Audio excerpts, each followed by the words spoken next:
The power of knowledge کے معزز سامعین و ناظرین، السلام علیکم ورحمۃ اللہ وبرکاتہ۔ آپ دیکھ رہے ہیں سلسلہ سرکار دو عالم صلی اللہ علیہ وسلم کی پیاری پیاری سنتیں۔ آج اس سلسلہ کا یہ 5واں قسط ہے اور آپ اس سلسلہ کے 4 قسط آپ سماعت کر چکے ہیں۔ ان 4 قسطوں پہ آپ نے سماعت کیا سلام کرنے کی سنتیں اور آداب۔ گزشتہ چوتھے اسباق میں آپ نے سماعت کیا تھا کہ سلام پہلے کون کرے، اس تعلق سے آپ نے سماعت کیا تھا، اور دوسرا آپ نے سماعت یہ کیا تھا کہ اگر بہت سارے لوگ بیٹھے ہوئے ہوں، مجمع میں آپ جا رہے ہوں، تو اگر آپ مجمع میں سلام کریں تو کیا سب کو جواب دینا ضروری ہے، یا اگر ان میں سے کوئی ایک جواب دے دے تو سب کی طرف سے جواب ہو جائے گا۔ اور اس کے علاوہ آپ نے یہ سماعت کیا تھا کہ سلام کرنے میں کل کتنی نیکیاں ہیں۔ سلام کرنے میں کل 30 نیکیاں ہیں، اور جس طرح سے جو بھی الفاظ بڑھاتے چلے جائیں گے اس طرح سے ان کو ثواب ملتا چلے جائے گا۔ یہ آپ نے تیسرے قسط میں سماعت کیا تھا۔ اس کے علاوہ آج آپ سماعت کریں گے اس سلسلہ کا 5واں قسط، 5واں حصہ۔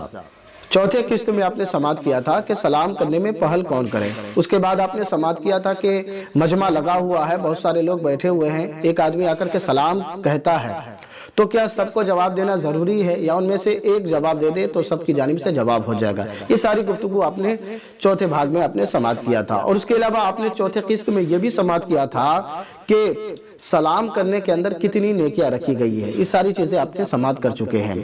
اس کے بعد آپ 5ویں قسط میں سماعت کریں گے سلام کرنے کی سنتیں اور آداب کا بقیہ حصہ۔ سلام کرنے کے مابین 100 رحمتیں تقسیم کی گئی ہے۔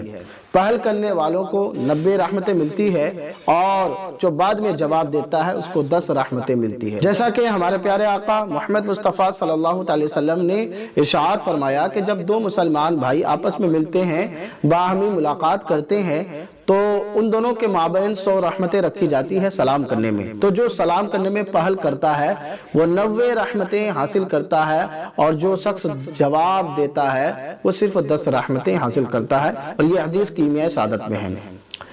جو سو رہے ہوں ان کو سلام نہ کیا جائے، صرف جاگنے والوں کو سلام کرنا چاہیے۔ ایسا نہیں ہونا چاہیے کہ سارے لوگ سو رہے ہوں اور کوئی زور سے سب کو سلام کرے اور ان کی نیند خراب ہو جائے۔ یہاں اب دوسرا حکم چل رہا ہے کہ کوئی آدمی سو رہا ہو اور کوئی آدمی بیدار ہو تو کن کو سلام کیا جائے، کن کو سلام نہیں کیا جائے، اس کا طریقہ کار کیا ہے۔ حضرت مقداد رضی اللہ تعالیٰ عنہ سے مروی ہے، وہ اپنی طویل حدیث میں بیان کرتے ہیں کہ ہم حضور سید دو عالم صلی اللہ علیہ وسلم کے حصے کا دودھ رکھ دیتے تھے۔ آپ صلی اللہ علیہ وسلم رات کو تشریف لاتے تو سلام کہتے، آپ صلی اللہ علیہ وسلم سونے والوں کو نہ جگاتے، اور جو جاگ رہے ہوتے ان کو آپ صلی اللہ علیہ وسلم سلام کے الفاظ سناتے۔ پس ایک دن حضور صلی اللہ علیہ وسلم تشریف لائے اور اسی طرح سلام فرمایا جس طرح سے سلام فرمایا کرتے تھے۔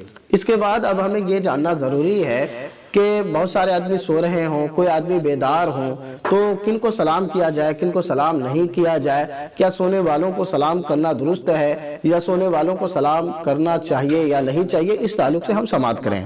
تو دیکھیں طریقہ کار یہی ہے کہ سونے والوں کو سلام نہ کیا جائے، انہیں جگایا نہیں جائے، ان کی نیند خراب نہ ہو۔ جو بیدار ہوں ان کو سلام کریں، اور جو سو رہے ہوں ان کی نیند خراب نہیں کرنا چاہیے، جیسا کہ حدیث پاک بھی ہے کہ حضرت مقداد رضی اللہ تعالیٰ عنہ سے مروی ہے، وہ ایک اپنی طویل حدیث بیان کرتے ہیں۔ وہ فرماتے ہیں کہ ہم حضور سید دو عالم صلی اللہ علیہ وسلم کے حصے کا دودھ رکھ دیا کرتے تھے۔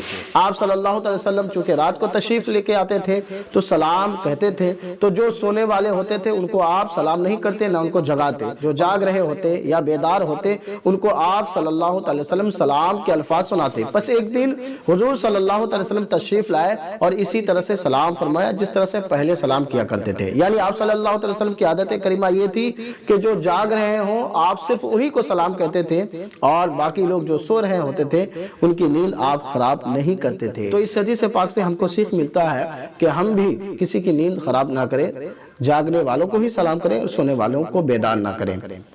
میٹھے اسلامی بھائیوں، یہ سب غلاموں کی تربیت کے لیے ہے کہ آقا صلی اللہ علیہ وسلم صرف جاگنے والوں کو ہی سلام فرماتے اور سونے والوں کی نیند میں مخل ہونا مناسب خیال نہیں فرماتے، ورنہ کون ایسا شخص ہوتا کہ جنہیں آپ صلی اللہ علیہ وسلم جگا کر سلام کرتے اور وہ آپ کا جواب نہیں دیتے۔ ہر شخص، ہر عاشق رسول یہی چاہتا کہ ہمارے آقا صلی اللہ علیہ وسلم ہم کو سلام کرے۔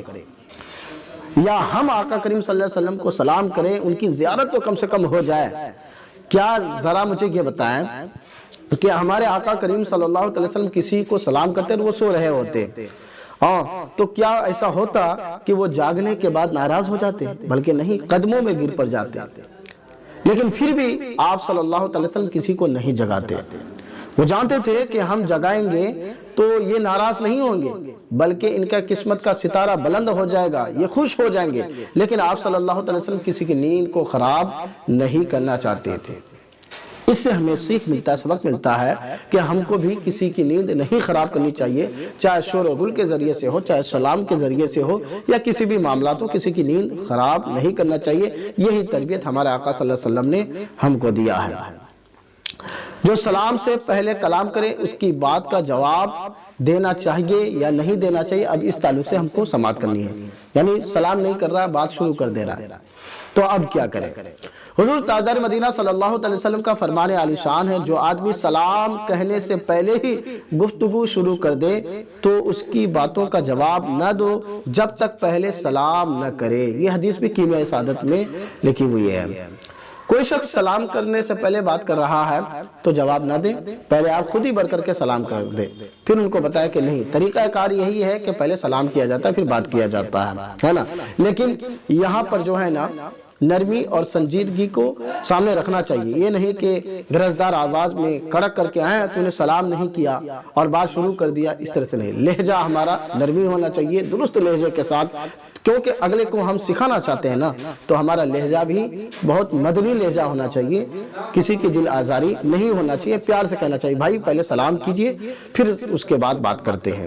حضرت عمر بن شعیب بواسطہ والد اپنے دادا سے روایت کرتے ہیں، نبی کریم صلی اللہ علیہ وسلم نے فرمایا، ہمارے غیر سے مشابہت پیدا کرنے والا ہم میں سے نہیں۔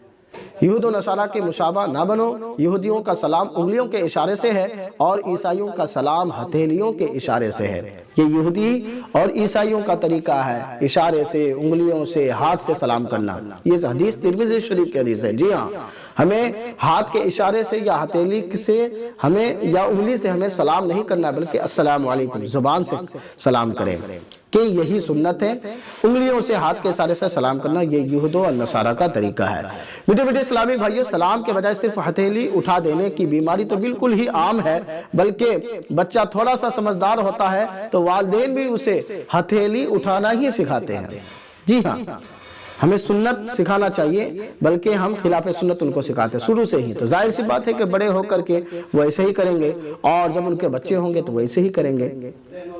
اور اپنے زعم فاسد میں سمجھتے ہیں کہ بچہ ہمارا سلام کرتا ہے اور سلام سیکھ چکا ہے، جبکہ یہ سراسر غلط ہے۔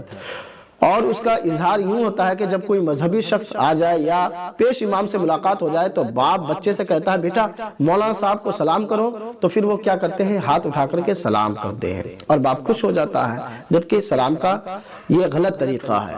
السلام علیکم ورحمۃ اللہ وبرکاتہ یہ سکھانا چاہیے۔